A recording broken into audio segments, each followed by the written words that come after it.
బాల్య వివాహాలను నిర్మూలిద్దాం, బంగారు భవిష్యత్తును ఇద్దాం. పిల్లలకు పుస్తకాలు ఇవ్వండి, పుస్తలు కాదు. 5వ వార్డు సచివాలయం నందు బాల్య వివాహాలపై అవగాహన సదస్సు. బాల్యం అన్నది ఆడుకోవడానికి, చదువుకోవడానికి మరియు ప్రపంచాన్ని అర్థం చేసుకోవడానికి ఉద్దేశించిన సమయం.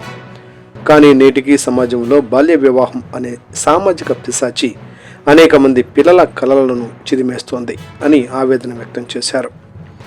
పల్నాడు జిల్లా నరసరావుపేటలోని క్రిస్టియన్ పాలెం సచివాలయం నందు మండల న్యాయ సేవా కమిటీ ఆధ్వర్యంలో బాల్య వివాహాలపై శనివారం అవగాహన సదస్సు నిర్వహించారు.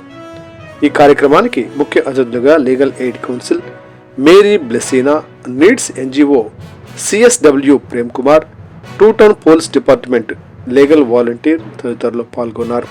అనంతరం వారు మాట్లాడుతూ భారత రాజ్యాంగం ప్రకారం అమ్మాయికి 18 ఏళ్లు, అబ్బాయికి 21 ఏళ్లు నిండకుండా వివాహం చేయడం చట్టరీత్యా నేరమని, బాల్య వివాహ నిషేధ చట్టం 2006 గురించి అందరూ తెలుసుకోవాలని సూచించారు. చిన్న వయసులో వివాహాలు చేయడం వల్ల బాలికల శారీరక, మానసిక ఎదుగుదల దెబ్బతినడమే కాకుండా చిన్న వయసులో గర్భం దాల్చడం వల్ల మాతా శిశు మరణాలు రేటు పెరుగుతుందని హెచ్చరించారు. పెళ్లి తర్వాత చదువు మధ్యలోనే ఆగిపోవడం వల్ల పిల్లలు ఆర్థికంగా ఇతరులపై ఆధారపడాల్సి వస్తుందని, చదువుకుంటేనే గుర్తింపు అనే విషయాన్ని తల్లిదండ్రులు గుర్తించి పిల్లలకు ప్రోత్సహించాలని కోరారు. మన చుట్టుప్రక్కల ఎక్కడైనా బాల్య వివాహం జరుగుతున్నట్లు తెలిస్తే ప్రతి ఒక్కరూ సామాజిక బాధ్యతగా అడ్డుకోవాలని పిలుపునిచ్చారు.